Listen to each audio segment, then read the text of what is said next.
بسم اللہ الرحمن الرحیم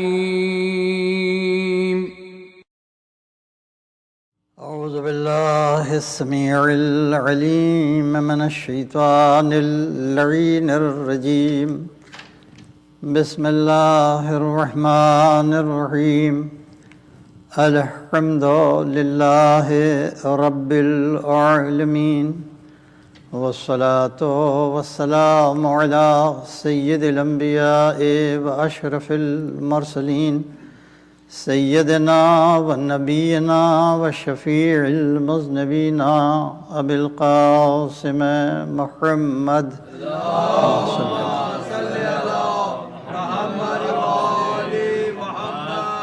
وعلى أهل بيته الطيبين الطاهرين الغر الميامين المعصومين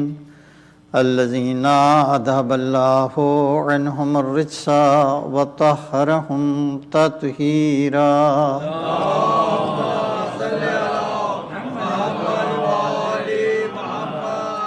أما بعد فقد قال الله الحكيم في القرآن الكريم بسم الله الرحمن الرحيم أفحسبتم أنما خلقناكم عبثا وأنكم إلينا لا ترجعون صلوات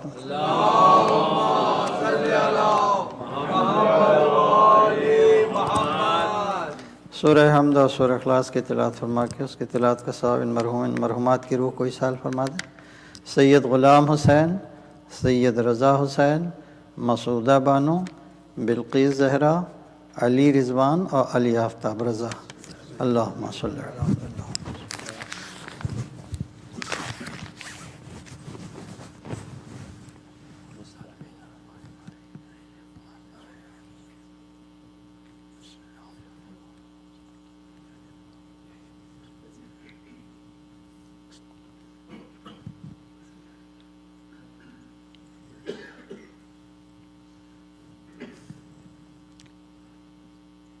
ربنا تقبل منا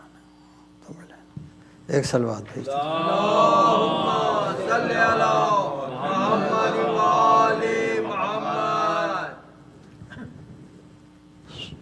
قرآن کریم سورہ مومنون میں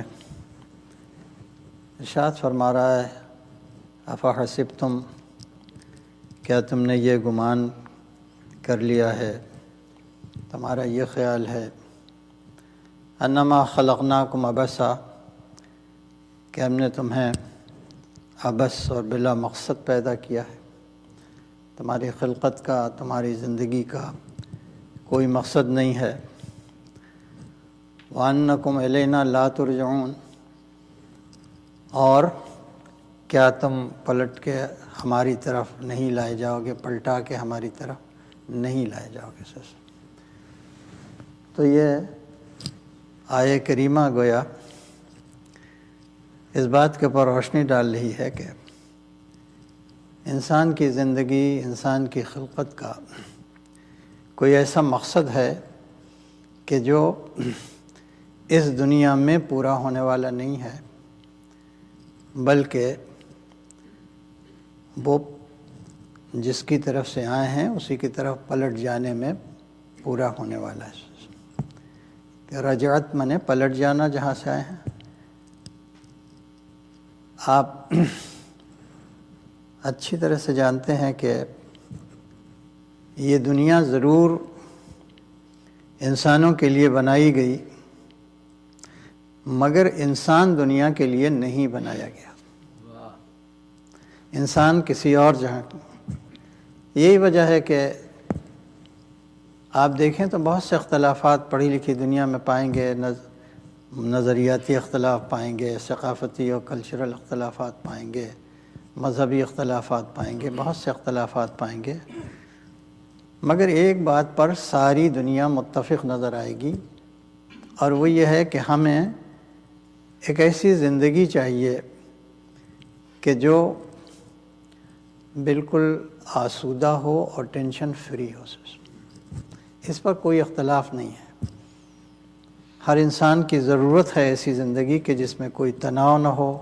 کوئی ٹینشن نہ ہو، کوئی وری نہ ہو، کوئی فکر نہ ہو۔ جہاں اس بات پر سب متفق ہیں کہ ہمیں کیسی زندگی چاہیے، وہیں اس بات پہ بھی سب متفق ہیں کہ اس دنیا میں ہمیں ویسی زندگی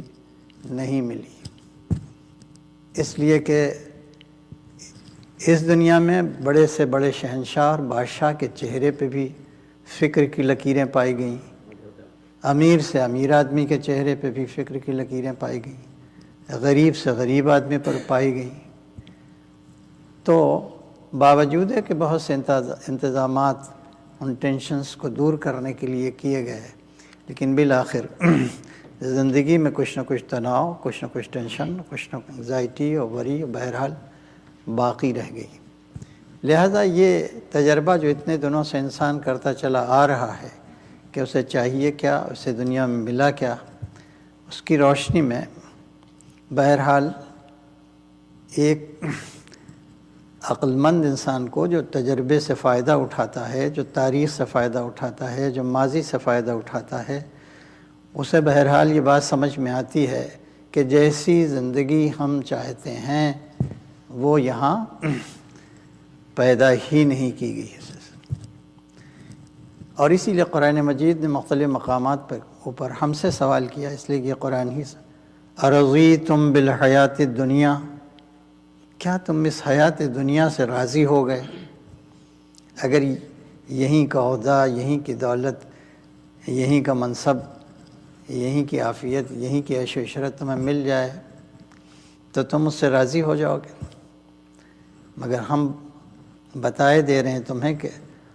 فما متاع الحیات الدنیا فی الآخرت عند اللہ قلیل، اگر ساری پونجی اور ساری متاع بھی رکھ دو گے اس زندگی کے سامنے جو ہم نے دینے کا وعدہ کیا ہے تو یہ زندگی ہیچ ثابت ہوگی۔ ایک صلوات بھیج دیں۔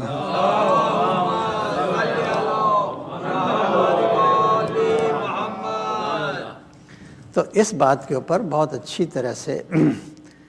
انسان کو غور کر لینا چاہیے کہ ہماری زندگی کا مقصد کیا ہے، جس مقصد کی طرف قرآن ہمیں بار بار متوجہ کر رہا ہے۔ کبھی کہتا ہے کہ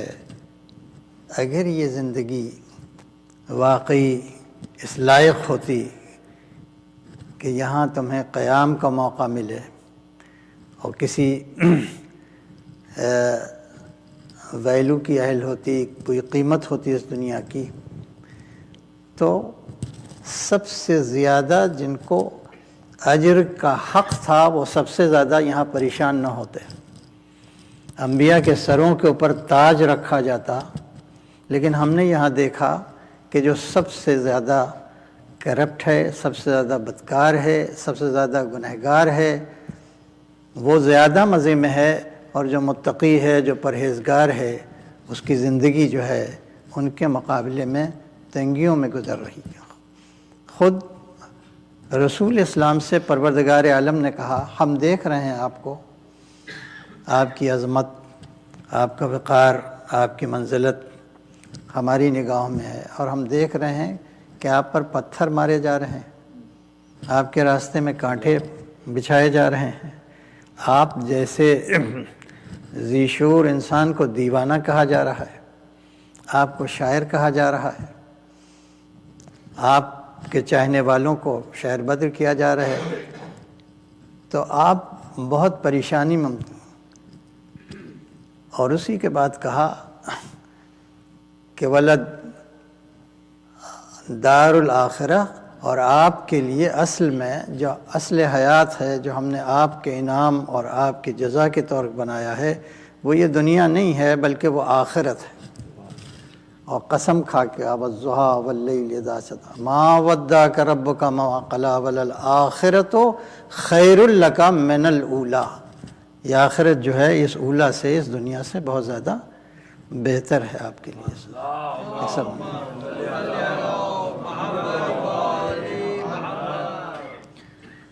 اب اگر انسان کو اس بات پر یقین ہو جائے کہ نہیں، ایک جہان اور بھی ہے جو ہماری زندگی کے لیے مخصوص کر دیا گیا ہے، اور اسی کا حاصل کر لینا ہماری زندگی کا سب سے بڑا مقصد بنایا گیا۔ یہی وجہ ہے کہ قرآن مجید نے لوگوں کے نظریات کو نقل کرتے ہوئے قالوا ان ہی الا حیاتنا الدنیا، وہ یہی کہتے ہیں اور یہی مانتے ہیں، ان کا نظریہ یہی ہے، ان ہی الا حیات الدنیا، کچھ نہیں بس اور بس اور بس، اگر کوئی حیات ہے تو بس حیات دنیا ہے۔ وما نحن بمبعوثین، اور یہ بالکل بات غلط ہے کہ ہم دوبارہ مبعوث کیے جائیں گے، دوبارہ زندہ کیے جائیں گے، ہمارا کوئی ریسرکشن ہوگا، ہمیں کوئی دوسری حیات ملے گی۔ تو دنیا والوں کا یہی خیال ہے، لیکن یہ عقیدہ آخرت جو ہے یا حیات بعد ممات کا معاملہ جو ہے اتنا سینٹرل ہے اسلام میں اور اتنا مرکزی ہے دین میں کہ پروردگار اگر ایمان بالآخرت بھی ہے تو اس سے مطمئن نہیں ہے جب تک یقین نہ پیدا ہو جائے۔ یہ وجہ ہے جیسے آپ قرآن کھولیں گے ویسے قرآن اعلان کرے گا یہ دنیا کی عام کتابوں کے مقابلے میں ایک ایسی کتاب ہے جس میں کوئی ریب نہیں،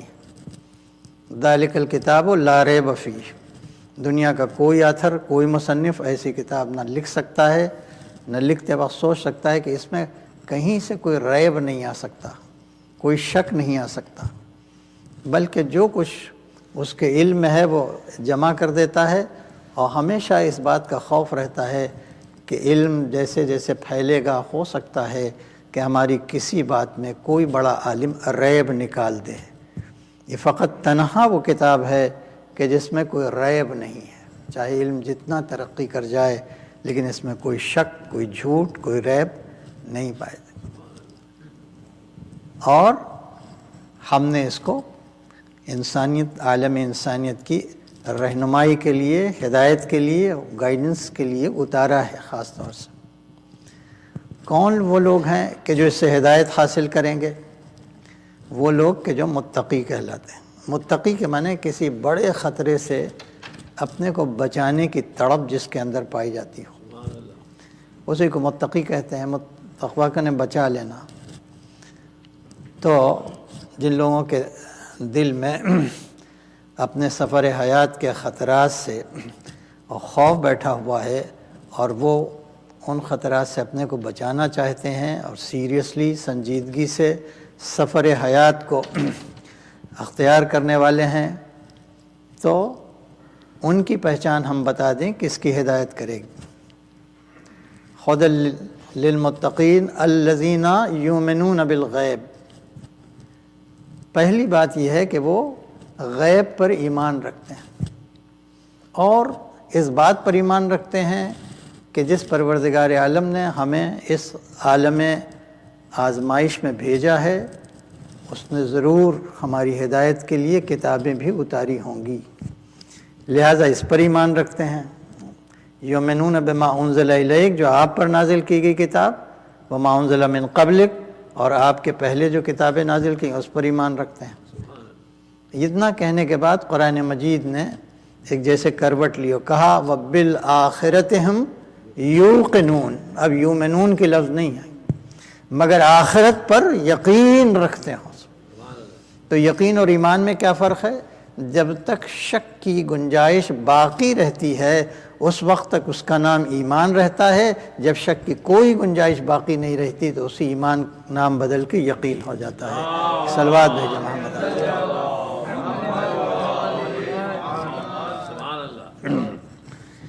تو یہ مسئلہ زندگی کا انتہائی اہم ہے کہ اگر ایک اور جہان ہے تو کوئی نہ کوئی راستہ ہوگا کہ اس راستے سے وہاں تک پہنچا جائے گا۔ بہرحال ایک بات بس اس کتاب کے بارے میں کہ جس کتاب نے دعویٰ کیا کہ یہی وہ کتاب ہے جس میں کوئی ریب نہیں ہے، ورنہ ریب جو ہے اس سے پہلی بہت سی کتابوں میں ثابت ہو گیا، اور جیسا آپ کو معلوم ہے کہ سائنس کے انکشافات نے، تحقیق نے اور بہت سے علوم کی وسعت نے اتنی روشنی دنیا کو دی کہ اس کی روشنی میں بہت سی وہ کتابیں جو اسکرپچر کہی جاتی تھیں، جو آسمانی کہی جاتی تھیں، جو کلام الہی کہی جاتی تھیں، اور اپنے اصل شکل میں نہیں رہیں بلکہ اپنی میموری سے، اپنی حفاظت سے انسانوں نے جو ان کی یادداشت میں باقی رہا، اور کچھ جہاں ان سے تحریف ہو گئی یا بالقصد تحریر کی گئی، جو کتاب بنی اور اس کو اللہ کی طرف منسوب کر دیا گیا کہ یہ کلام الہی ہے، اس میں بہرحال ایسی باتیں نکل آئیں کہ جس میں اس کا ریب واضح ہو گیا، اور لوگوں کا اعتبار جو ہے بائبل سے اٹھنے لگا، لوگوں کا اعتبار تورا سے اٹھنے لگا، لوگوں کا اعتبار بہت سے ویداز جو تھے ان سے اٹھنے لگا، جب تضاد ملا، جب کانٹرڈکشن ملا، اس لیے کہ سائنس کے پاس جو حقائق تھے وہ ویریفائیبل تھے، ان کو جو بھی انسان چاہے اس کی تصدیق کر لے، لیکن وہ باتیں جب ٹکرا گئیں اسکرپچرز سے تو ظاہر ہے کہ ان کا اعتبار ختم ہونا تھا۔ لیکن لوگ یہ دیکھ رہے تھے کہ ایک ہی کتاب ہے اس کائنات میں کہ جس میں کوئی ریب نہیں نکالا جا سکا، کوئی شک نہیں پیدا کیا جا سکا، کہیں سے کوئی کانٹرڈکشن اور تضاد نہیں ثابت کیا جا سکا، لہٰذا مغرب جو تھا وہ اس فراق میں لگ گیا کہ جس کتاب میں 6600 آیتیں ہوں، کیا کوئی ایک آیت بھی ایسی نہیں ہے کہ جو غلط ثابت کی جا سکے یا سائنسین کے شفاعت سے ٹکرا جائے۔ ہوتے ہوتے ہوتے فرانس کا ایک محقق کہیے، اس نے کہا کہ ہم نے ایک آیت نکال لی ہے کہ یہ سچ نہیں ہو سکتی، کسی صورت سے بھی یہ اس میں صداقت نہیں پائی جاتی، اور وہ اس کو پبلسائز کرنے لگا، کہا کہ دیکھو قرآن سے ہم نے نکال لیا۔ تو لوگوں نے پوچھا وہ کون سی آیت ہے نکالی؟ کہا کہ یہ قرآن کہتا ہے کہ ہم نے فرعون کے بدن کو ڈوبنے سے بچا لیا دنیا کی عبرت کے لیے۔ 3000 برس پرانا واقعہ، کہاں بھلا اس کا بدن باقی رہ سکتا ہے؟ لہذا یہ آیت جو ہے وہ یہ ثابت کرتی ہے کہ یہ کلام الہی نہیں ہے، اس لیے کہ کلام الہی ہوتا تو کوئی ایک آیت غلط نہ ہوتی۔ لیکن بہرحال تو جب یہ بات عوام میں گئی تو عوام ہی میں سے کسی نے کہا کہ کبھی تم ایجپٹ گئے ہو، کبھی تم مصر گئے ہو؟ کہا نہیں گئے تو نہیں۔ کہا چلے جاؤ، جب تم نے اتنا بڑا دعویٰ کیا ہے تو چلے جاؤ، اور وہاں جانے کے بعد میوزیم کی خبر لو، وہاں کوئی ایسا بدن رکھا تو نہیں ہے اس میوزیم میں۔ چنانچہ وہ ایجپٹ میں گیا، ایجپٹ کے میوزیم میں گیا، اس نے پتہ لگایا، اور پتہ لگانے کے بعد جب اسے ملا کہ ایک بدن ایسا ہے کہ جو بالکل صاف ظاہر کر رہا ہے کہ اس کو کسی کیمیکل سے پریزرو نہیں کیا گیا ہے، کسی غیر معمولی قدرت سے اس کا بدن 3000 برس کی عمر میں آج بھی ویسے ہی ہے کہ جیسے آج ہی اس کو رکھا گیا ہو۔ اور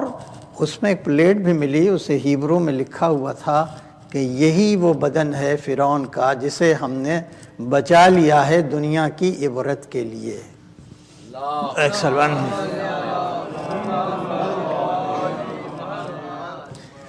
تو ظاہر ہے اس کے پیر سے زمین کھسک گئی،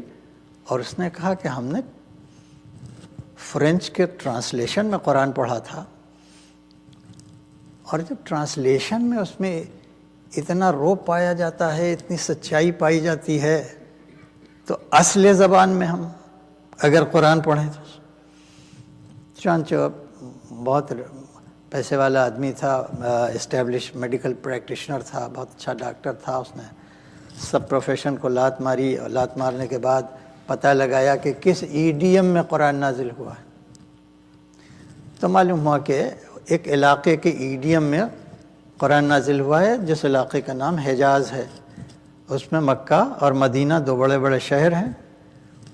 اسی کے محاورے میں نازل ہوا. اس لیے اصل زبان جو ہوتی ہے وہ نہیں ہوتی جو ہم اسکولوں میں سیکھتے ہیں. وہ جو چھپے ہوئے کاغذ اور پرنٹڈ لٹریچر میں ہم زبان سیکھتے ہیں وہ اصل زبان نہیں ہوتی, وہ آرٹیفیشل زبان ہوتی ہے. اصل زبان وہ ہوتی ہے جو اہل زبان کے درمیان اٹھنے بیٹھنے سے سیکھی جاتی ہے. تو وہ چلا گیا حجاز, اور اس کے بعد مکہ میں بھی رہا, مدینے میں بھی رہا, بچوں کے ساتھ اٹھا بیٹھا, جوانوں کے ساتھ اٹھا بیٹھا, بازاروں سے گزرا کہ دیکھیں کسٹمر اور شاپ کیپر کے درمیان میں کون سے محاورے استعمال ہوتے ہیں, اس کے بعد دوستوں کے درمیان کون سے محاورے استعمال ہوتے ہیں. غرض کہ 2 سال میں جب اسے اس بات کا یقین ہو گیا کہ اب ہم اس محاورے کے اوپر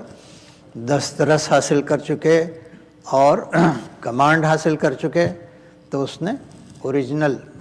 گویا قرآن عربی زبان میں اس کا مطالعہ کیا, اور اس میں بہت سے سسٹمز کو آبزرو کیا. سولر سسٹم کے بارے میں قرآن کیا کہتا ہے, جیولوجیکل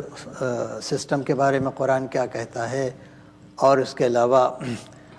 ابتدائے کائنات کے بارے میں قرآن کیا کہتا ہے. بہت سے اسپیکٹس سے قرآن کی اس نے اس کا مطالعہ کیا, اس کو پڑھا, اور پڑھنے کے بعد کہا کہ جتنے سسٹمز اس نیچر میں پائے جاتے ہیں, جتنے نظامہائے فطرت, اس کا جو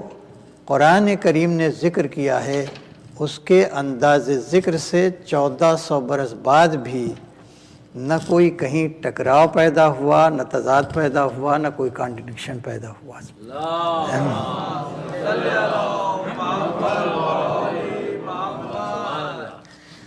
اور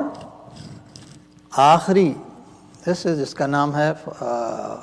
فرانسیسی ہے, اس کا نام ہے مارس بکائی, اس کی کتاب چھپی بھی, اس کا ترجمہ بھی ہوا, اردو میں بھی ترجمہ ہوا, انگریزی میں بھی ترجمہ ہوا. اس نے ٹائٹل ہی لکھا تھا وہ کرسچن, لیکن اس نے جو اس کتاب کا ٹائٹل دیا تھا بائبل, قرآن اینڈ سائنس, اور اس نے آخری لائن جو کنکلوژن میں لکھا کہ اگر کسی کتاب کو اس بات کا حق ہے کہ وہ اپنے کو کلام الہی کہلائے تو وہ بائبل نہیں ہے, وہ ہے تو بس اور بس اور بس قرآن کریم ہے, کہ جو واقعی اللہ کا کلام بھی ہے اور اسی شان سے بھی ہے. ایک صلوات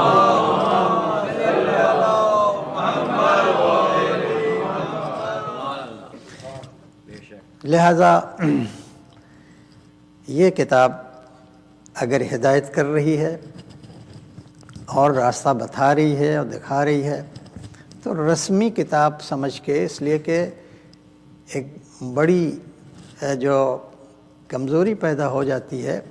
وہ یہ پیدا ہو جاتی ہے کہ اگر کوئی کتاب ایسی ہے کہ ہمارے گھر میں بچپن سے پائی جاتی ہے, آبا اجداد سے پڑھتے آئے ہیں, اور اس کے علاوہ ہماری مذہبی کتاب مانی جاتی ہے, تو ہم اس کو کتاب ہدایت کے طور کے اوپر اپنا لیتے ہیں. کبھی ہم اس کا جسے کہتے ہیں کوئی تنقیدی جائزہ نہیں لیتے, اس کو کریٹیکلی ایویلویٹ نہیں کرتے کہ یہ ہو سکتی ہے کتاب ہدایت کہ نہیں ہو سکتی. اور یہی وجہ ہے کہ قرآن کریم رسماً تو ضرور پڑھا جا رہا ہے, کوئی جا رہا ہے لمبے سفر پہ تو کاغذ کی ہوا, اس کے صفحات کی ہوا دے دیا گیا, 100 میں پڑھ لیا گیا, 40 میں پڑھ لیا گیا, اور مختلف مذہب پڑھ لیا. لیکن جب تک اس کتاب کو اپنے بستر کے سرانے شیلف پر اس نیت سے نہ رکھا جائے کہ ہم اس کا روز مطالعہ کریں گے اور روز اس پر تدبر کریں گے, روز پر فکر کریں گے, اور ٹی وی بھی دیکھیں گے, اور نیوز پیپر بھی پڑھیں گے, اور دنیا کے حالات بھی دیکھیں گے, اور اس کے بعد سیاست کا بازار, اقتصادیات, اکانومکس کا بازار, دنیا میں جو کچھ ہے سب کو آبزرو کرنے کے بعد پھر اپنے تجربے کو اسی کتاب پر لا کے چھوڑیں گے اور دیکھیں گے اس کتاب کا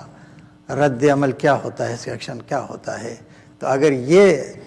رابطہ قرآن سے قائم ہو جائے ہمارا, تو آپ دیکھیں گے کہ قرآن کیسے ہدایت کرتا ہے. ایک صلوات بھیج دیں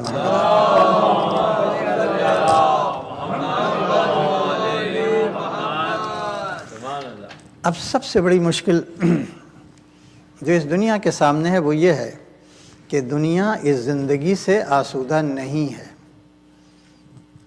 ایک بات نوٹ کر لیں، اس میں کوئی اختلاف نہیں، بڑے سے بڑے امیر اور بڑے سے بڑے بلینئرز کا آپ کبھی انٹرویو لیں یا اس کی ڈائری دیکھیں تو آپ کو اندازہ ہوگا کہ وہ 100% اس زندگی سے، خاص طور کے اوپر جب کسی ارب پتی پر بلینئر ملینئر جو بھی آپ کہیں، اس کی ضعیفی جب آتی ہے، جب بڑھاپا آتا ہے، اس کی ویلیو گھٹ جاتی ہے، لڑکے ریگارڈ نہیں دیتے، اولاد اپنا منہ پھیر لیتی ہے، کوئی قدر و قیمت نہیں رہ جاتی، تو پھر ایک بار اپنی زندگی کا ریویو کرتا ہے۔ اور اسی طرح سے بہت سے ملینئر کی ڈائری پائی گئی، بڑے بڑے لوگ جنہوں نے لکھا کہ ہم نے دولت کو اس لیے جمع کیا کہ ہم اچھی طرح سے اس بات پر یقین رکھتے تھے کہ ہر مسئلے کا حل دولت ہے۔ کیوں؟ اس لیے کہ دولت میں قوت خرید بہت ہے، پرچیزنگ پاور بہت ہے، لہٰذا ہم دولت کے انباروں پر بیٹھے ہیں، ہر بڑے شہر میں ہمارا بنگلہ ہے، ہر بڑے شہر میں ہمارا بینک بیلنس ہے، لہٰذا لیکن جب ہم بہت میچور ہو گئے اور ضعیفی میں داخل ہو گئے، اور ضعیفی بھی کچھ دنوں تک ہم نے جھیلا، تو ہم نے بڑے تلخ تجربات اس دولت سے کیے، اور ہمیں لکھنا پڑا کہ لوگ ہمارے اس تجربے سے فائدہ اٹھائیں۔ تو اس میں لکھا کہ دولت گھر تو بہت عمدہ خرید سکتی ہے لیکن سکونت نہیں خرید سکتی، دولت بہت آرام دہ بستر تو خرید سکتی ہے لیکن نیند نہیں خرید سکتی، دولت بہت سے ساتھی تو خرید سکتی ہے لیکن وفا نہیں خرید سکتی، دولت بڑے حسین عورتوں کو خرید سکتی ہے لیکن حیا نہیں خرید سکتی۔ اگر تمہیں واقعی سکون چاہیے تو کوئی اور چیز تلاش کرو، اس لیے کہ دولت میں وہ پرچیزنگ پاور نہیں ہے کہ وہ سکون بھی خریدے، وفا بھی خریدے، حیا بھی خرید لے اور حق کو بھی خرید لے۔ تو یہ قرآن مجید نے، اسی لیے ظاہر ہے کہ یورپ میں قرآن مجید کی قدر و قیمت دن بدن بڑھتی جا رہی ہے، اور وہ اس کی طرف متوجہ ہو رہے ہیں کہ واقعی اگر کوئی کلام الہی کہا جا سکتا ہے تو یہی ہے۔ اب بڑے بڑے نالجبل لوگ اس دنیا کے، بڑی بڑی یونیورسٹی میں جو پڑھے ہیں، بڑے بڑے اسناد اور ڈگریاں ہیں ان کے پاس، مگر ان میں کوئی بھی یہ نہیں بتا سکتا کہ موت کے بعد کیا ہوتا ہے، کوئی نہیں بتا سکتا۔ نہ مر جانے والوں کو پروردگار واپس کرتا ہے کہ تم جا کے رپورٹ کرو کہ یہ ہوا، تو مر جانے والا کبھی واپس نہیں آتا، اور ادھر جو ہے وہ ایسا دبیز پردہ ہے کہ اس پردے کے ماورا کچھ دیکھ نہیں پاتا کہ اب زندگی کا کیا ہوا، کدھر چلی گئی۔ اور اسی لیے عام طور سے لوگ اس بات پہ یقین نہیں رکھتے کہ اب دوبارہ کوئی حیات ہے، دوبارہ کوئی جہان ہے، دوبارہ پھر ہمیں اٹھایا جائے گا۔ یہ ایک بہت بڑا پرابلم تھا انبیاء کے سامنے۔ آپ قرآن مجید بھی اٹھا کے دیکھیں تو سب سے زیادہ اعتراض جو ہے اسی حیات بعد ممات پہ کیا گیا، لائف آفٹر ڈیتھ، اسی پہ سب سے زیادہ قوموں کو اعتراض رہا۔ چنانچہ جناب ابراہیم نے اس کو ایک مقدمہ بنا کے خدا کے سامنے رکھ دیا کہ پالنے والے ہم انبیاء کو سب سے زیادہ پرابلم اسی مسئلے میں پیدا ہوتا ہے کہ جب ہم یہ کہتے ہیں ایک جہان اور ہے، ایک زندگی اور ہے، اس کے بعد اٹھایا جائے گا، ثم انکم بعد ذلک لمیتون، اس زندگی بعد ایک پڑاؤ ہے موت جسے کہ ثم انکم یوم القیامت لتبعثون، اور پھر اس کے بعد پھر تمہیں زندہ اٹھا کھڑا کر دیا جائے گا، تو کوئی باور نہیں کرتا، کوئی اعتبار نہیں کرتا۔ لہذا میرے مالک، یہ موت کو زندگی میں بدلنے کا جو پروسیس ہو، اس کی جو کیفیت ہو، وہ ڈیمانسٹریٹ کر کے ہمیں دکھا دے قرآن مجید میں سے۔ رب ارینی، پالنے والے ہمیں دکھا دے کیف تحیی الموتا، کہ تو کس طرح سے تحیی حیات دیتا ہے موتا، ایک مر جانے والے کو، ایک میت کو زندہ کیسے کر دیتا ہے۔ تو ادھر سے فوراً جواب آئے گا اولم تؤمن، ابراہیم کیا تمہیں ایمان نہیں ہے؟ کہاں قد ابراہیم، سر پہ خلت کا بھی تاج ہے، رسول بھی ہیں، نبی بھی ہیں اور امام بھی بنائے جانے والے ہیں، ان سے خدا کرے اولم تؤمن، کیا تمہیں ایمان نہیں ہے حیات آخرت پر؟ تو جناب ابراہیم نے کہا نہیں، پالنے والے 100% ایمان ہے، لیکن ایمان سے ایک درجہ بڑا ہوتا ہے جس کا نام اطمینان ہے۔ وَلَٰكِن لِتَطْمَئِنَّ قَلْبِي، پالنے والی ایمان ہے مگر ہم اطمینان کا درجہ حاصل کرنا چاہتے ہیں۔ کہا اچھا ایسا کرو، 4 تائر لو، تفصیل سب آپ کو معلوم ہے، اور اس کے بعد اسے مانوس کرو، اور پھر اس کے بعد ایک دن ذبح کر دو، ذبح کرنے کے بعد قیمہ کر دو، پھر اس کے بعد قیمے کو اور زیادہ باریک ٹکڑوں میں کٹ دو، پھر سارے ٹکڑوں کو ایک دوسرے سے بالکل مخلوط کر دو کہ کوئی ذرہ نہ پتہ چلے کس میں چلا گیا۔ جب اچھی طرح سے اسے مخلوط کر لو، جب اسے مکس اپ کر لو، تو پہاڑیوں پہ اس کو منتشر کر دو کہ تصور میں بھی نہ رہ جائے کہ کس طائر کا کون سا ذرہ کہاں چلا گیا۔ اتنا کام تو تم ہاتھ سے کرو اور ایک کام تم اپنی زبان سے کرو۔ اتنا کام ہاتھ سے کرو اور زبان سے ایک کام کرو کہ جب سب کو منتشر کر دو، اسکیٹرڈ کر دو پہاڑیوں کے اوپر، تو نیچے آ کے ان کو دعوت دو، ان کو بلاؤ، ان کو دعوت دو، ان کو بلاؤ۔ تو ہم نے نبوت کی آواز میں اتنا اثر دیا ہے کہ جب تم بلاؤ گے تو جو ذرات جہاں سے الگ ہوا ہے وہیں پہ آ کے پھر اس طائر مل جائے گا، اور وہ طائر پورا بن کے پھر اڑ جائے گا، فضا میں اڑ جائے گا۔ تو جب ہم نے نبی کی دعوت میں اتنا اثر دیا ہے، جبکہ ابراہیم کے ہاتھ ید اللہ نہیں تھے، ابراہیم کی زبان لسان اللہ نہیں تھی، لیکن ذرات آئے اور اڑے اور سارے طائر اڑ گئے، تو اس کے معنی یہ ہیں کہ اگر کسی کو اللہ نے ید اللہ بنایا ہو، لسان اللہ بنایا ہو، تو وہ اپنی ٹھوکر سے کسی مردہ کو زندہ کر دے تو کوئی حیرت کی بات نہیں ہے۔ ایک صلوات بھیج دو۔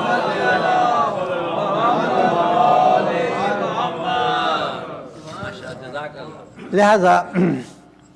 اس فرش ازا کا، تاریخ کربلا کا جو سب سے زیادہ مرکزی آبجیکٹیو ہے وہ یہی ہے کہ انسانیت کو وہ راستہ دکھا دیا جائے کہ جو اس زندگی سے جا کے مل جائے جو زندگی ہر انسان کی دھڑکن ہے۔ وہ ہم نے یہاں نہیں پیدا کیا ہے، اس کا نام ہم نے حیات رکھا ہی نہیں۔ پورے قرآن مجید میں کہیں ایک لفظ نہ ملے گا کہ اسے حیات کہا گیا۔ جب کہا حیات الدنیا، حیات الدنیا، حیات الدنیا، تو دنیا کے معنی تو جانتے ہیں کہ عربی میں 2 لفظ ہے، ایک بلندی کے لیے اور ایک پستی کے لیے۔ بلندی کے لیے علو ہوتا ہے اور پستی کے لیے یا قریب کے لیے دونوں استعمال ہوتا ہے۔ تو جب علو سے سپرلیٹو ڈگری بنا جاتا ہے تو بنتا ہے اعلیٰ، اور جب دونوں سے سپرلیٹو ڈگری بنا جاتا ہے تو کیا بنتا ہے؟ ادنا۔ علو سے اعلیٰ بنتا ہے اور دونوں سے ادنا بنتا ہے۔ اب ان کا جب فیمنن جنڈر بنا جاتا ہے، تانیث کی جاتی ہے، تو اعلیٰ کا تانیث فیمنن جنڈر ہوتا ہے علیا، اور ادنا کا فیمنن جنڈر ہوتا ہے دنیا۔ تو اس کے معنی وہ حیات کہ جو سب سے لوئسٹ لیول کے اوپر دی گئی ہے وہ یہی حیات ہے۔ اسی لیے قدرت پوچھتی ہے اس سے تم راضی ہو گئے، اس سے تم مطمئن ہو گئے، تو حیات دنیا سے۔ تو اس لوور ورلڈ سے، اس لوور لائف سے ہائر لائف تک جانے کا راستہ کیا ہوگا؟ بس آخر کلام میں یہ ہر انسان کا گویا عقلی فریضہ ہے، ذہنی فریضہ ہے، انسانی فریضہ ہے، دینی فریضہ ہے۔ یہ جو میں نے آیت پڑھی آپ کے سامنے، اس میں یہی بات کہی جا رہی ہے۔ افحسبتم انکم انا خلقناکم عبثا، کیا تم یہ گمان کرتے ہو کہ ہم نے تمہیں ابس پیدا کیا، کوئی پرپس نہیں ہے تمہارے خلقت کا، کوئی مقصد نہیں؟ وَأَنَّكُمْ إِلَيْنَا لَا تَرْجُعُونَ، کیا پلٹ کے ہمارے پاس نہیں آؤ گے؟ اس کے معنی کہ سب سے بڑا مقصد اس جہان کو چھوڑ کے اس جہان کی طرف جانا، یہی سب سے بڑا مقصد ہے، جس کو رجعت کہا جاتا ہے۔ یہی وجہ ہے کہ کہا دیکھو یہ دنیا رنج و محن کی دنیا ہے، اس میں دیندار بھی بہت زیادہ پریشان ہے، اور بلکہ ان کے مقابلے میں بے دین بلکہ راحت میں ہے۔ تو دینداروں کی پہچان یہ اذا اصابتہم مصیبۃ، جب ان پر اس دنیا میں مصیبت پڑتی ہے تو قالوا انا للہ و انا الیہ راجعون، تھوڑے دن کی مصیبت ہے، اسے برداشت کر لو، پروردگار عالم نے ہم سے کسی اور زندگی، کسی اور جہان کا وعدہ کیا ہے، اسی کی طرف ہم پلٹ کے جانا ہے۔ تو عزیزو، اب وہ راستہ کون ہے، یہ سب سے بڑا مسئلہ ہے کہ ہم جائیں تو کیسے جائیں۔ اور کوئی دنیا کی کتاب، کسی مذہب کی کتاب ہمیں وہ فارمولہ نہیں دیتی۔ آپ کتابیں پڑھیں، اس میں اچھی اچھی باتیں آپ کو ملیں گی۔ گیتا بہت اچھی کتاب ہے، اور اسی طرح سے دوسرے مذاہب کی کتابیں بہت اچھی ہیں، لیکن اخلاقیات پر، مورلز پر تو بہت سا میٹر مل جائے گا۔ لیکن یہ بات کہ کوئی آدمی راستہ بتا دے کہ اس لوور ورلڈ سے اس ہائر ورلڈ میں جانے کا راستہ کیا ہے، یہ آپ کو کہیں نہیں ملے گا۔ ملے گا تو فقط قرآن مجید ہی میں ملے گا۔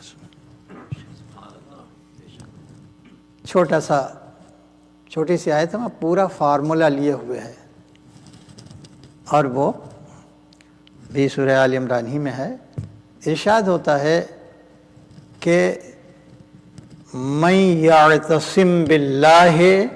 فقد ہدی الی صراط مستقیم، جس نے اعتصام باللہ کیا، فقد سمجھ لو کہ قطعاً، یہ فقد استعمال ہوتا ہے قطعیت کے لیے، فقد یقیناً، قطعاً، حتماً، ہدی الی صراط مستقیم، صراط مستقیم کی طرف اس کی ہدایت ہو گئی۔ اس لیے کہ ظاہر ہے کہ وہ راستہ بالکل سیدھا ہوگا، یا ایسے ایسے کر کے تو جاتے ہیں، دو پوائنٹ کو ملانے والی لائن جو ہوتی ہے وہ بالکل اسٹریٹ ہوتی ہے، اور یہ اسی کو معلوم ہو سکتا ہے جس نے دنیا بھی پیدا کی ہے، جس نے آخرت بھی پیدا کی ہے، وہی دونوں کو ملانے والا راستہ بھی وہی جانتا ہے۔ اسی لیے ہمیں اپنی بارگاہ میں دن بھر میں 5 بار اس نے بلایا، اور 5 بار بلانے کے بعد ہمارے اوپر کوئی دعا واجب نہیں کی۔ حالانکہ بہت سی نعمتیں، علم ایک نعمت ہے، لیکن علم کی دعا کو واجب نہیں کیا۔ اولاد نعمت ہے، اولاد کی دعا کو واجب نہیں کیا۔ صحت ایک نعمت ہے، میں صحت کی دعا کو واجب نہیں کیا۔ عافیت ایک نعمت ہے، مگر عافیت کی دعا، مگر ایک دعا اتنا واجب کیا، اتنا واجب کیا، اتنا واجب کیا کہ اگر تم نے پوری نماز پڑھ لی اور یہ دعا ہم سے نہ مانگی تو ہم پوری نماز باطل کر دیں گے۔ آپ سمجھ گئے کہ وہ کون سی دعا ہے؟ پالنے والے، ہم بس اور بس تیری بندگی کرتے ہیں اور تجھی سے مدد مانگتے ہیں۔ اب وہ مدد کیا ہے جو ہم تجھ سے مانگتے ہیں؟ وہ بس ایک مدد کہ اہدنا الصراط المستقیم، کہ ہمیں صراط مستقیم کی ہدایت کر دے، جو سیدھا اس جہان سے ملا دینے والا راستہ ہے، بالکل اسٹریٹ ہے اور مستحکم ہے۔ چاہے مادیت کی آندھی چلے، جتنے طوفان چلے، مگر راستے کا کچھ نہیں، استقامت پائی جاتی ہے۔ تو سیدھا بھی ہے راستہ اور مستقیم بھی ہے۔ اتنے جیسے کوئی دیوار جو ہو وہ سیسا پلائی دیوار ہوتی ہے، تو یقین کی جو دیوار ہوتی ہے وہ سیسا پلائی ہوئی دیوار ہی کی طرح سے ہوتی ہے۔ تو بہرحال یہی ہم تجھ سے مانگنے کے لیے آئے ہیں کہ صراط مستقیم کی ہدایت کر دیں۔ اب بات یہیں پہ ختم ہو گئی۔ ہم نے اپنی عرضی اور اپلیکیشن اللہ کی بارگاہ میں رکھ دیا کہ ہمیں صراط مستقیم چاہیے، اب جیسے بھی صراط مستقیم، لیکن آیت یہاں پہ رکی نہیں، ہمارے ذہن میں کچھ لوگوں کا تصور پیدا کیا۔ صراط الذین انعمت علیہم جن پر نعمت ہی نعمت ہے، غیر المغضوب علیہم، کبھی ان کے اوپر غضب نازل نہیں ہوا، ان لوگوں کا راستہ ہمیں دکھا دے۔ تو قرآن مجید نے ایک چھوٹا سا فارمولہ بتایا کہ من یعتصم باللہ فقد ہدی صراط مستقیم، جس نے اعتصام باللہ کیا، سمجھ لو کہ صراط مستقیم کی طرف اس کی ہدایت ہو چکی۔ اب جب اس کا ترجمہ آپ دیکھیں گے تو شیعہ مفسر نے بھی، سنی مفسر نے بھی یہی کیا ہے کہ جس نے اللہ کو مضبوطی سے پکڑ لیا۔ جب آپ جائیں گے سورہ آل عمران میں یہ دیکھیں گے کہ جہاں پہ وہ بہت چھوٹا سا، بہت ہی جامع، بہت ہی کمپیکٹ فارمولہ صراط مستقیم کا دیا ہوا ہے کہ من یعتصم باللہ فقد ہدی الی صراط مستقیم، جس نے اعتصام باللہ کیا، سمجھ لو اس کی ہدایت ہو چکی، ہو گئی صراط مستقیم کی طرف۔ تو اعتصام باللہ کا ترجمہ کیا، اللہ کو مضبوطی سے پکڑ لیا۔ اب اللہ کہاں ملے گا اس کو مضبوطی سے پکڑا جائے؟ لیکن ساری جان اس آیت کی لفظ اعتصام میں ہے، باللہ۔ اور اتنا بہرحال آپ جانتے ہیں کہ جیسے نظامت سے لفظ نکلا ہے انتظام، نظامت سے انتظام، جیسے حشمت ایک لفظ ہے اس سے نکلا ہے احتشام، جیسے ہمت ایک لفظ ہے اس سے نکلا ہے اہتمام، ویسے ہی عصمت سے جو لفظ نکلے گا وہ ہوگا اعتصام۔ اس کے معنی جس کسی نے اپنے اور اللہ کے درمیان معصوم سلسلہ دریافت کر لیا، سمجھ لو اس کی ہدایت ہو گئی۔ ایک صلوات بھیج دو۔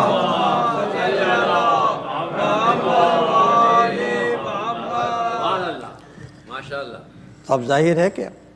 وہ صراط مستقیم کسی غیر معصوم کو برداشت نہیں کر سکتی، چاہے وہ جتنے بڑے میجارٹی سے کوئی الیکشن جیت جائے، چاہے کوئی نامنیٹ کر کے چلا جائے، کوئی مجلس شورا بنا دے، کچھ بھی ہو جائے، لیکن وہ راستہ کہ جو معصومین کی کڑیوں سے بنا ہے۔ اب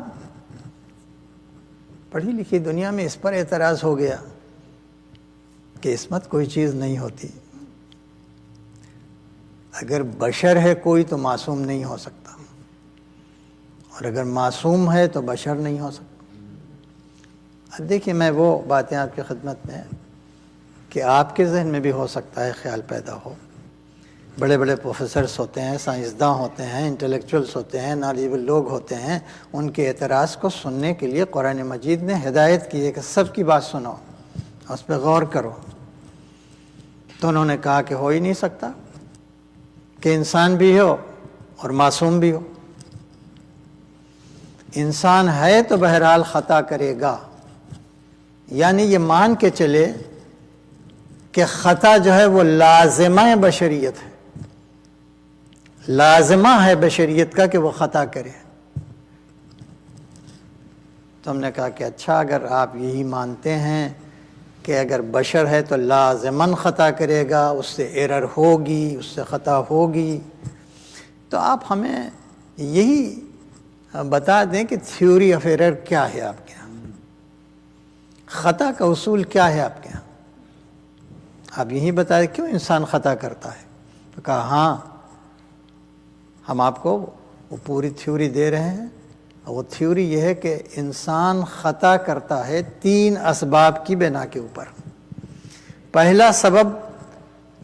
لا علمی یا کم علمی ہوتا ہے، علم کی کمی یا علم کا فقدان جسے کہتے ہیں۔ اگر علم ہی نہیں ہے کہ اچھا کیا ہے، برا کیا ہے، خطا کیا ہے، ثواب کیا ہے، تو اس سے خطا ہو جائے گی۔ معلوم یہ ہوا کہ ایک بہت بڑا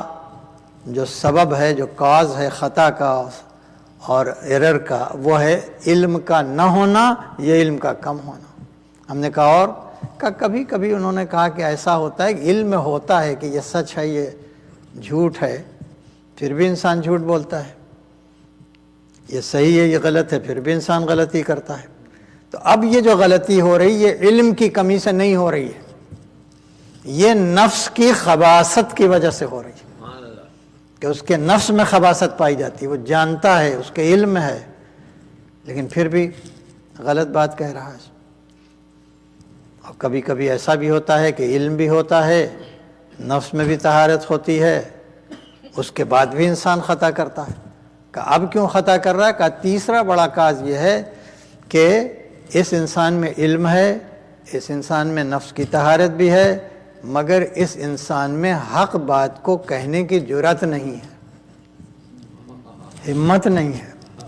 یہ ڈرتا ہے کہ کہیں ہم مارے نہ جائیں، یہ ڈرتا ہے کہ کہیں گرفتار نہ ہو جائیں۔ لہٰذا ایک تیسرا بڑا کاز جو ہوتا ہے وہ ہمت، جرأت اور شجاعت کی کمی سے ہوتا ہے۔ تو ہم نے کہا کہ اگر پروردگار عالم نے ہدایت کا کوئی اپنا نظام قائم کیا، اور یہ بات ہے کہ اس دنیا میں لانے کے بعد اگر ہدایت کا نظام نہ قائم کرتا تو وہ عادل نہیں ہو سکتا تھا۔ اس کے عدل کا سب سے بڑا تقاضا ہے کہ ایک انجانی دنیا تک ہم کو لے جانے کے لیے ہادیوں کا انتظام کرے۔ تو جن سے ہدایت کا کام لینا تھا پروردگار کو، یہ اس کی ذمہ داری ہے کہ وہ سارے اسباب کو بالکل سے ختم کر دے ان لوگوں کی زندگی میں جو ہماری ہدایت کرنے کے لیے آ رہے ہیں۔ اس لیے کہ خطا اور عصمت میں جو بحث چل رہی تھی وہ یہ تھی کہ خطا ہوتی ہے علم کی کمی سے، علم کے نہ ہونے سے۔ لہذا پروردگار ذمہ داری لے کے کچھ لوگوں کو اتنا علم دے کہ جہالت کا نشان اور شائبہ تک باقی نہ رہے۔ لہذا اس نے ذمہ داری لی اور کہا علمک ما لم تکن تعلم۔ یہ قرآن مجید کی آیت ہے، ایک سب سے بڑے ہادی سے خطاب کر کے ہم نے آپ کو وہ علم دے دیا کہ اب آپ کی شخصیت میں کسی رخ سے، کسی زاویے سے جہل کا نام و نشان نہیں ہے۔ آپ عالم دین نہیں بنائے گئے، آپ شہر علم بنا دیے گئے۔ صلوات بھیجو۔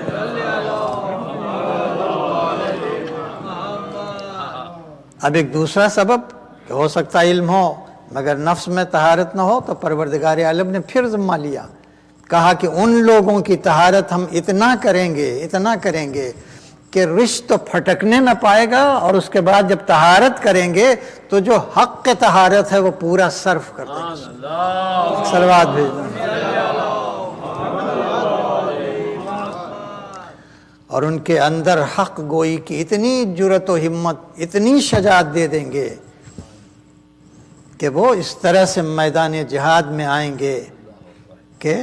یقاتلون فی سبیل اللہ کانہم بنیان مرصوص،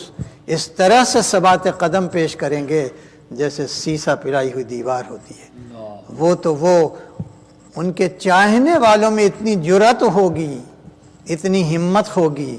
کہ اگر بتا دیا جائے کہ یہی پیڑ ہے جہاں حق گوئی کے سزا میں تمہیں پھانسی دی جائے گی، تو وہ اس پیڑ کو سینچنے لگیں گے،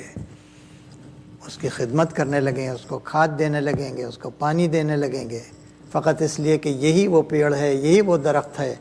کہ حق گوئی کے نتیجے میں سزا دی جائے گی۔ ظاہر ہے جن کی جرأت اتنی ہو، جن کی ہمت اتنی ہو، یہی وجہ ہے کہ جب حکومت تک بات پہنچ گئی کہ علی نے ایک پیشین گوئی کر دی ہے اپنے ایک چاہنے والے کے لیے، تو کہا اس سے اچھا موقع کیا علی کو جھٹلانے کا، تم ایسا کرو کہ اسے سولی دو، اور اس کے بعد جب وہ فضائل بیان کرنے لگے علی کے تو ہاتھ کاٹ دو، دوسرا ہاتھ کاٹ دو، ایک پیر کاٹ دو، دوسرا پیر کاٹ دو، سب کاٹو مگر زبان نہ کاٹو۔ علی نے یہی کہا ہے نا کہ اسی حق گوئی کے جرم میں تمہاری زبان کاٹی جائے گی۔ اب ظاہر ہے کہ ایسے مواقع ایسے ہوتے ہیں، پبلک آ جاتی ہے، بہت سے لوگ آگے دیکھنے کے لیے کہ کیسے سولی دی جا رہی ہے، اور کیسے یہ انسان ہے کہ جس سے علم کا دریا ہے جو پھوٹ پھوٹ کے بہہ رہا ہے، فضائل ہیں کہ اس کے ابواب کھولے جا رہے ہیں، آبشار کی طرح سے اس کے دہن سے حدیثیں جو ہیں فضائل میں رسول اللہ نے کہی ہیں وہ برس رہی ہیں، اور پبلک ہے کہ لگ جا رہی ہے، بعض لوگ نوٹ کر رہے ہیں، ہوتے ہوتے ہوتے ہوتے پیر کاٹ دیا گیا، ہاتھ کاٹ دیا گیا۔ لیکن وہ سیلاب جو تھا علی کے فضائل کا وہ رک نہیں رہا تھا اسے. تب پھر جب فائنل رپورٹ گئی تو وہاں سے آیا کہ ہاں اچھا اب زبان کاٹ دو. بس جب خنجر لے کے جلاد بڑھا، زبان کھینچی اور کاٹا تو بھئی یہ کہہ کے اپنی تقریر کو روک دیا، میں نے نہ کہا تھا کہ علی کی بات کبھی غلط نہیں ہو سکتی، علی نے کہا تھا. تو ایک صلوات بس. عزیزان محترم، آج یہ واقع کربلا جو اب یہ امام بار گاہوں میں محدود ہو کے نہیں رہ گیا، یہ توڑ کے دیواروں کو نکل گیا ہے. پورے ورلڈ میں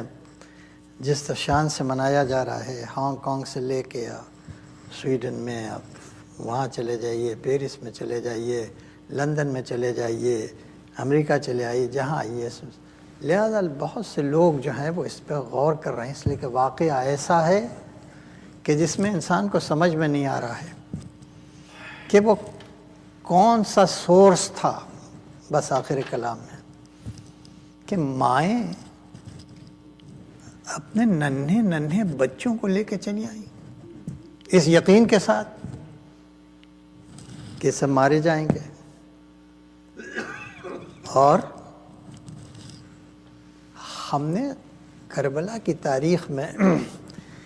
کسی کو ہاتھ جوڑ کے امام حسین سے یہ کہتے نہیں دیکھا کہ کہیں سے پانی کا انتظام کیجیے، کہیں سے پانی کا انتظام کیجیے. البتہ ہاتھ جوڑ کے آتے تھے یہ کہ ہمیں مرنے کی اجازت دیجیے، ہمیں نصرت کی اجازت دیجیے، ہمیں جہاد کی اجازت دیجیے. تو بڑے بڑے سائیکالوجسٹ جو ہیں وہ بیٹھے ہوئے سر جوڑ رہے ہیں کہ 72 لوگ کل کے کل کلیکٹیولی دیوانے تو نہیں ہو جائیں گے. کوئی نہ کوئی ضرور سورس ہے کہ جس سے ان کے اندر شہادت کی خواہش، کسی بڑی چیز کو حاصل کرنے کے لیے موت کے پل سے گزر جانے کا جذبہ، یہ جو کربلا والوں پایا جاتا ہے. اور آپ یاد رکھیں عزیزو کہ جس کو صراط مستقیم مل جاتی ہے پھر اس کی زندگی میں انقلاب آ کے رہتا ہے. اب بات آ گئی ہے، سوز میں بھی جناب علی اکبر کا ذکر کیا گیا، سلام میں بھی ذکر کیا گیا. میں بھی اسی پہ کبھی آپ نے غور کیا کہ علی اکبر جس ماں کے بیٹے ہیں وہ اسلام کے بدترین دشمن قبیلے کی ایک خاتون ہے، بنی امیہ قبیلہ ایک خاتون ہے. ابو سفیان کی ایک بیٹی جیسے تھی، اور وہ حبش سے آئی، اب اس نے اتنا اپنے کو بدلا، اتنا اپنے بدلا کہ جب باپ دیکھنے کے لیے آیا، بیٹھنے لگا رسول کے بستر پہ، کہا کہ خبردار اس بستر پہ، یہ رسول کا بستر ہے، اس پہ کوئی کافر نہیں بیٹھ سکتا. یہ ام حبیبہ جس کا نام تھا، انہی کی بہت ہی چچا زاد بہن یا پھوپھی زاد بہن ام لیلہ تھی. لیکن جب انسان ظلمت سے نور کی طرف جاتا ہے نا تو پروردگار اس کو بہت نوازتا ہے. اتنی محبت دل میں، اتنی عقیدت اہل بیت سے، جن اہل بیت کا دشمن قبیلہ ہو، کہ پروردگار عالم نے معصوم عالم کو بھی شبیہ پیغمبر دی تھی، لیکن 2 حصوں میں بانٹ کے دی. آدھی شبیہ حسن، امام حسن، اور آدھی شبیہ امام حسین کی شکل. مگر کیا کہنا ام لیلہ کا، ام لیلہ کو پوری تصویر محمد دے دی، پوری شبیہ پیغمبر اٹھا کے دے دی. اور اس کے بعد جب وہ وقت آیا کہ یہ 18 برس کا کڑگیل جوان راہ خدا میں پیش کرنے کے لیے ماں آ گئی، تو امام حسین نے علی اکبر کو بہت دیر تک باقی رکھا کہ 9 اصحاب تھے، باقی تھے، بوڑھے ہو گئے تھے. کوئی ان میں سے کہے گا ارے رسول کی شبیہ اس طرف ہے، اس لیے حق اس طرف ہے، ہم لوگ کدھر بھاگ رہے ہیں، اسی لیے دیر تک رکھے رہے شبیہ پیغمبر کو. لیکن بالآخر جب سب راہ خدا میں کام آ گئے، اب عباس بھی نہیں رہ گئے، نہ جناب قاسم رہ گئے، نہ محمد رہ گئے، بس جان. تو اب جب جناب علی اکبر نے کہا کہ بابا اب تو کوئی نہیں رہ گیا، ہمیں اجازت دیجئے ہم بھی جائیں. تو کہا بیٹا جا کے پہلے اپنی ماں سے اجازت لے، ماں کا بڑا حق ہوتا ہے. تو ایک بار ماں کے پاس آئے تو میں لینا کہ آج تم نے صبح کو اذان دی تھی نا، کہا ہاں. کہ جب تم اذان دے رہے تھے تو میں سجدے میں تھی اس وقت، جب تمہاری زبان سے اشہد ان محمد رسول اللہ نکلا تو میں نے کہا پالنے والے میرا بیٹا لے لے مگر نام محمد زندہ رہے، تو میں نے تو تجھے اسی وقت رخصت کر دیا۔ ہاں اگر تیرے اوپر حق ہے کسی کا تو زینب کا حق ہے، اس لیے کہ پالنے والی کا بہت حق ہوتا ہے۔ جب آئے اس خیمے میں کہ جو جناب زینب کا خیمہ تھا، اجازت مانگی تو جناب زینب نے بھی اجازت نہیں دی اور سمجھ گئے کہ پالنے والی کا بہت حق، تو کہا کہ آپ کا حق ہے، آپ نہ اجازت دیں گی تو میں نہ جاؤں گا، لیکن میرے ایک سوال کا جواب دیجئے، آپ ہی کی طرح کسی ماں نے اپنے لال کو چکیاں پیس پیس کے اگر پالا ہو تو کیا آپ اپنے پالے ہوئے کو اس پہ قربان نہیں کریں گی؟ اب جناب زینب نے اجازت دے تو دی، میں کہا یہ بیٹا ہم ساری بیویاں خیمے میں جمع ہو جائیں اور تم حلقہ توڑ کے نکل جاؤ۔ علی اکبر نکلنا چاہتے ہیں، بار بار پردہ گرتا ہے، پردہ اٹھتا ہے، آئے اور آنے کے بعد ایک بار بابا نے بھی اجازت دے دی اور رسول کا امامہ سر پہ رکھ دیا، بالکل ہم شبیہ پیغمبر بنا۔ ایک بار کہا تقبل یا بنیا جاؤ، لیکن جب علی اکبر جا رہے تھے تو پیچھے پیچھے باپ بھی جا رہا تھا۔ ایک بار باپ بیٹے کے کانوں میں باپ کے آنے کے، باپ کے قدموں کی آواز محسوس ہوئی، پلٹ کے کہا کہ جب اجازت دے دی ہے بابا تو آپ پیچھے پیچھے کیوں آ رہے ہیں؟ کہ بیٹا تمہارے بھی کوئی تمہارے جیسا بیٹا ہوتا تو تم یہ سوال نہ کرتے، مگر تم نے ٹوکا ہے تو جاؤ، ہم یہیں پہ رکے۔ تھوڑی دیر گزری تھی، جو جنگ کیا وہ ایسی جنگ تھی کہ قادسیہ کے سرحد تک فوجیں چلی گئیں۔ ایک بار دل میں جوش پیدا ہوا، ابھی نصرت کا حوصلہ باقی ہے مگر پیاس ہے کہ جو جان لے رہی ہے۔ لوٹ کے آئے، آنے کے بعد کہا بابا اگر تھوڑا سا پانی مل جاتا تو میں دنیا کو بتاتا کہ لائق بیٹا اپنے باپ کی نصرت کیسے کرتا ہے، لیکن کہاں پانی نصیب تھا۔ کہا اے بیٹا اپنی زبان میری زبان میں دے دو۔ جیسے ہی زبان میں ڈالا فوراً نکال کے کہا بابا آپ کی زبان تو اتنی سوکھ گئی ہے کہ اس میں کانٹے پڑ گئے ہیں۔ ایک بار علی اکبر گئے، ادھر سے لوگ سمٹ کے چلے آئے، کمین گاہ کے اوپر ایک شخص نے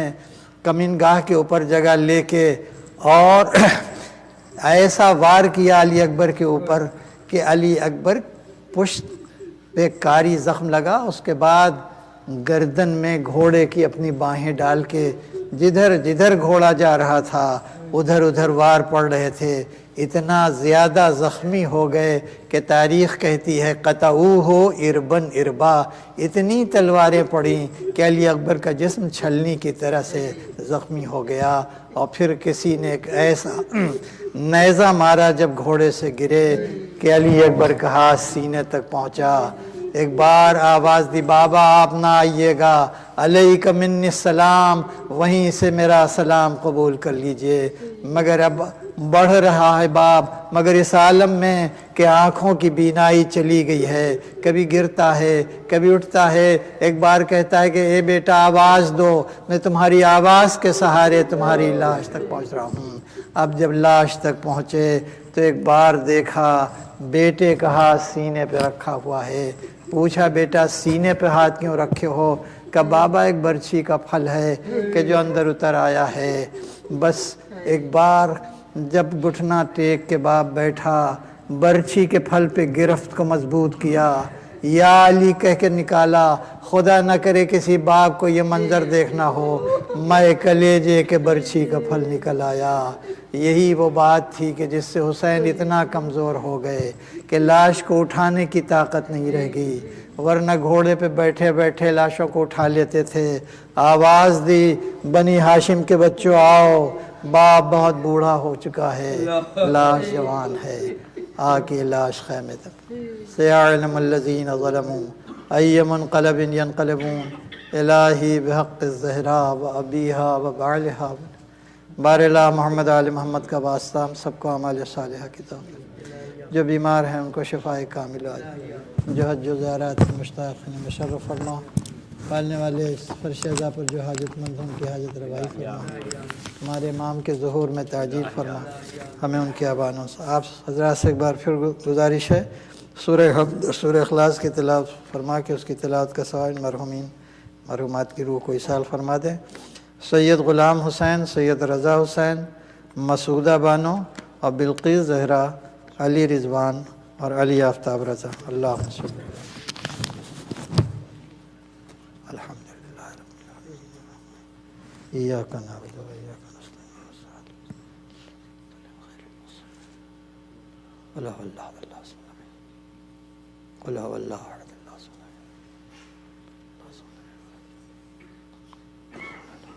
یا حسین ربنا تقبل ما تمسا یا حسین